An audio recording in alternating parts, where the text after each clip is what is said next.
Hey guys, welcome back to another Shep Talk Movie Vault review. And today the movie from the vault is 127 Hours. But before we get into that review, one quick admin note. If you like what you see here, please remember to like, share, and subscribe. It does help my channel out greatly, and I truly appreciate it, guys. Let's get to 100 subscribers, will we? Quick synopsis. Aaron Ralston decides to go on a hiking trip and gets pinned between a rock and a hard place, and no one knows where he's gone. As always, whenever I review a movie from the movie vault, the first question I answer is, have I seen this movie? And to be honest, this movie, it's a yes, but I never saw it in theaters, and I think I only saw it once on DVD. These types of movies I do like, based on true story movies. It's just one of those ones where at the time I don't think I trusted James Franco to pretty much star in a movie by, pretty much by himself. And it does a disservice. James Franco is great in this movie.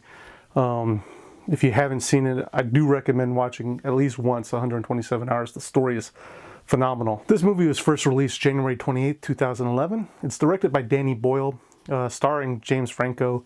And I guess you could say cameo or quick, quick scenes with Kate Mara and Amber Tamberlin. I will admit that when this movie opened up, it took me a minute to understand what Danny Boyle was doing.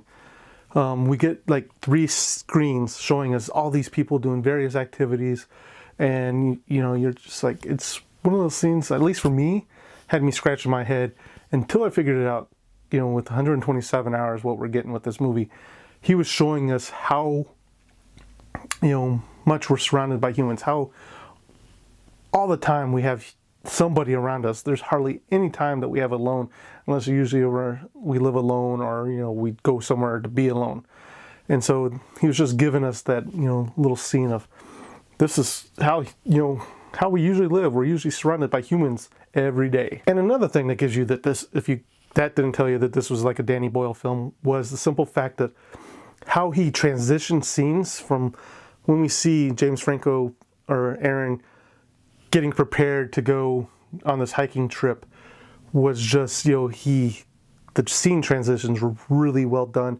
They were kind of weird, and especially with his angles and stuff like that, it really puts you in the mindset. If you've seen a Danny Boyle film, this is a Danny Boyle film. And it's just one of those things that stood out to me. It's not a bad thing, and I'm just saying, it's one of those things when you start watching a lot of films, you start noticing certain directors' styles.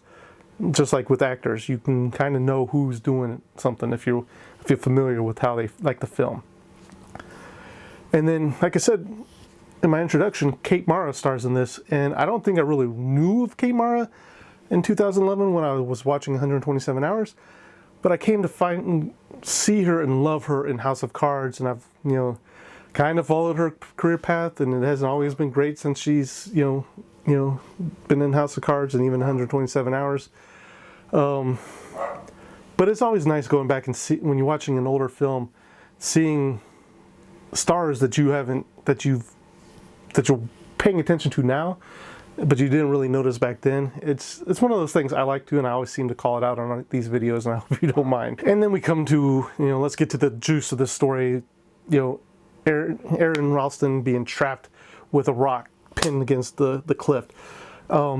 It's always emotional. It's always one of those scenes where it's like, holy crap.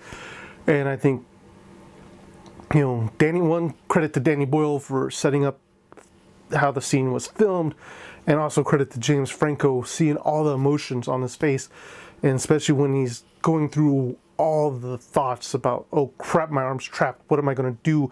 You see all the anger, the pain, the resolve. He's trying to figure out what he's going to do. And it's a scene of emotion. I sometimes turn away when I watched it. It's really well done. Danny Boyle and James Franco do an excellent job filming and acting in this scene. And then speaking of that, even around that scene too, we get how calm, I'm going to say calm. Maybe level-headed would probably be best. Aaron was in this scene. Yeah, he had his little freak out moments, but in that quick time period, he was trying to figure things out. He was keeping calm. He was really thinking through his head what he could do to try to get himself out of that situation.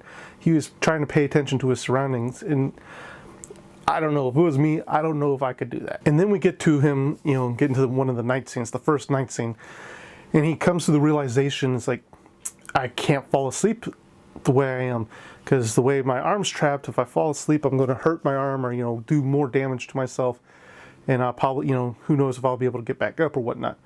So, of course, what does he do? He's a rock climber. He takes it out, makes a harness, and is able, one, to be able to sleep, but two, also take that pressure off his body because, I don't know about you, but I'm, an older gentleman. I can't be on my feet 8 hours a day now without something on my body screaming that it's hurting.